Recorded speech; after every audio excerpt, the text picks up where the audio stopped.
Salut les amis, je voudrais faire un petit point sur le cas Decathlon. Dernièrement, j'ai encore eu droit à des échanges du type Le matériel Decathlon, c'est fabriqué en Chine, c'est de la merde.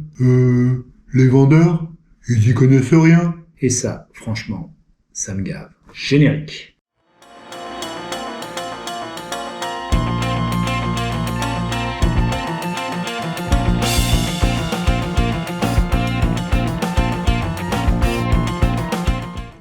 Je vais refaire un petit point sur Decathlon, son matos et sa politique. Comme vous avez pu le constater, j'utilise beaucoup de matériel Decathlon. Mais ce n'est pas le seul. J'ai aussi les accessoires ASICS, Mitsuno, Oka, Salomon, Red Light, Scott. Je dois bien avouer que le matériel de la marque bleue est une part non négligeable de mon équipement. Et je vais vous expliquer pourquoi. Je tiens d'abord à préciser. Non, je ne suis pas sponsorisé par Decathlon et je n'ai pas d'action chez eux. Oui, il y a quelques années, j'ai travaillé dans ce magasin une saison d'été durant 3 mois, dans l'atelier Cycle. J'ai aussi bossé en atelier dans d'autres magasins, que ce soit des magasins privés ou des chaînes. Je précise ceci pour plusieurs choses. Qu'on ne vienne pas me dire que je suis un troll à la solde de Decathlon. Je peux témoigner de ce qui se passe en interne dans cette chaîne, mais aussi dans d'autres. Ce n'est pas parce qu'on a travaillé dans un endroit qu'on en dit systématiquement du bien, ou qu'on en prend sa défense. Dans ma carrière, j'ai eu plus d'exemples de l'inverse que de ça. Introduction. Je me souviens très bien de ce qu'on disait entre nous de cette enseigne à la fin des années 80, début 90, quand je me suis mis au VTT. La phrase habituelle était « on achète chez Decathlon pour le prix, mais on n'achète pas du Decathlon pour la qualité ». On trouvait du matériel entrée de gamme, voire milieu de gamme, mais dès que c'était un peu pointu, il n'y avait plus personne. Leur vélo, par exemple, était en entrée de gamme plus proche des top bikes que des Cannondale. J'ai eu aussi un sac à dos, soi-disant haut de gamme de la marque, qui a vu toutes ses coutures sauter et ses tissus se déchirer en l'espace de quelques semaines. En 2021, les choses ont bien changé dans beaucoup de disciplines. Bon, pas toutes, je vous l'accorde. Aujourd'hui, on y trouve toutes sortes de matériel sortant de leur bureau d'études, plus que correct, voire carrément compétitif et de haut niveau. Ils ont par exemple fourni le matériel à une équipe cycliste professionnelle, AG2R la mondiale, il y a quelques années. La politique de Decathlon est, ne nous le cachons pas, de faire du business. S'ils n'en faisaient pas, ils ne seraient pas là. Mais ne nous voilons pas la face non plus, toutes les autres marques et magasins sont là pour la même raison. Je ne connais aucune marque qui cherche à perdre de l'argent. Cependant, cette enseigne a permis l'accès au matériel de sport pour tous, en proposant des produits tout à fait corrects en termes de qualité, à des prix défiant toute concurrence dans énormément de disciplines. Ils ont même été moteurs d'innovation en inventant de nouveaux produits qui par la suite ont été copiés par leurs concurrents. La tente 2 secondes, par exemple, la tente à arceau gonflable, le Between, le vélo à tout faire, le masque de plongée prenant tout le visage, etc. Aujourd'hui, nous allons parler plus spécifiquement de disciplines que je connais et que je pratique, la course à pied et le vélo. On va commencer par la qualité. Les arguments moisis. Ils n'y connaissent rien dans leur discipline, leur matos n'est pas adapté.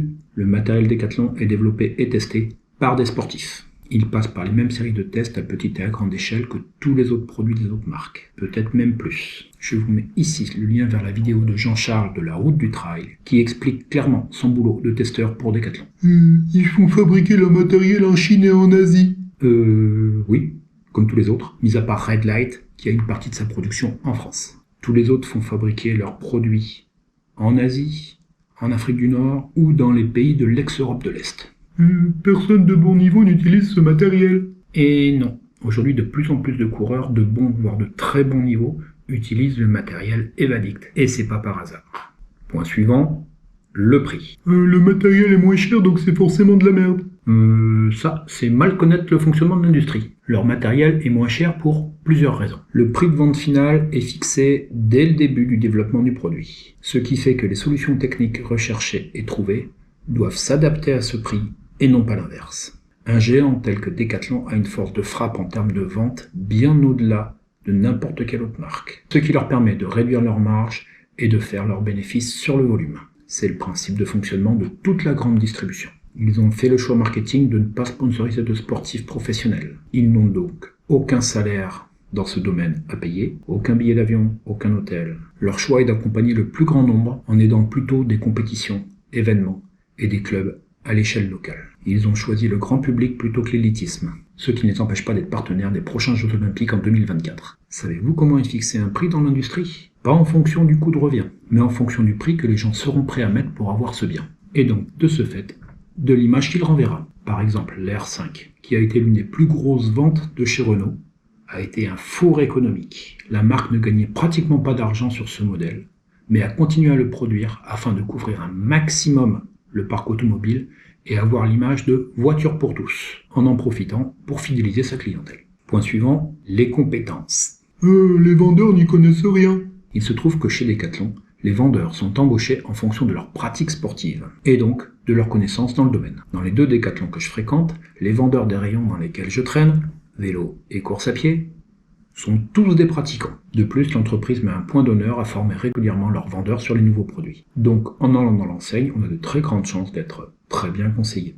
Pour info, en interne, les responsables savent que leurs collaborateurs sont des sportifs, qu'ils ont besoin de s'entraîner et de se déplacer pour les compétitions. Et le maximum est fait pour les libérer et faciliter leur pratique. Je peux en témoigner. Les vendeurs n'ont absolument pas pour consigne de vendre absolument, mais au contraire, de faire en sorte que le client reparte content, même et surtout s'il a un panier moins lourd que ce qu'il aurait été possible de faire. Éviter la vente forcée et non adaptée permet de fidéliser une clientèle qui est contente du service et qui reviendra, plutôt qu'un client qui a la sensation de s'être fait pigeonner. Petit retour d'expérience. Il y a un magasin spécialisé, proche de chez moi, que je ne citerai pas, qui est loin de faire l'unanimité. 3 potes coureurs sont revenus avec des chaussures pas adaptées et du coup pas utilisables. Pour des pompes à 150 €, la pilule a été un peu désagréable quand même. Alors l'argument « va dans un magasin spécialisé, tu trouveras quelqu'un qui s'y connaît », bof bof.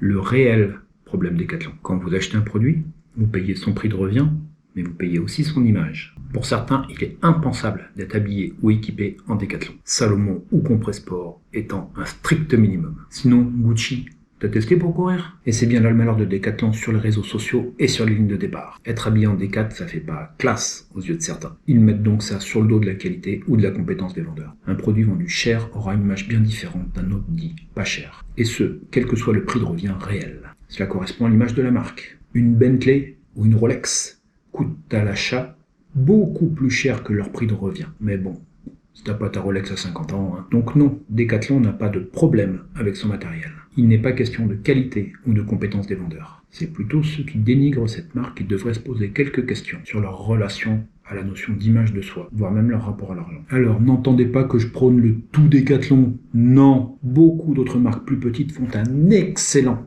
matériel. De plus, ces plus petites marques développent d'ailleurs du matériel spécifique très pointu, du matériel dans des disciplines de niche. Il n'y a par exemple pas de matériel de VTT de descente chez Decathlon. De la même manière, pour moi, rien ne remplacera le fait d'avoir une paire de hauts clés sur le nez. Porter ça, c'est avoir la qualité, mais c'est aussi avoir un objet de légende. Comme quoi, je suis comme les copains. Pour conclure, cette vidéo n'est pas là pour être une grosse pub de Decathlon, mais uniquement pour répondre à tous les rageux détracteurs, qui d'ailleurs continueront à dire dans les commentaires « De toute façon, Decathlon, ça restera de la merde.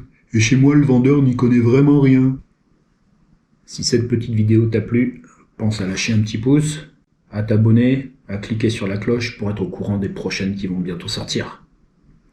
Allez, salut!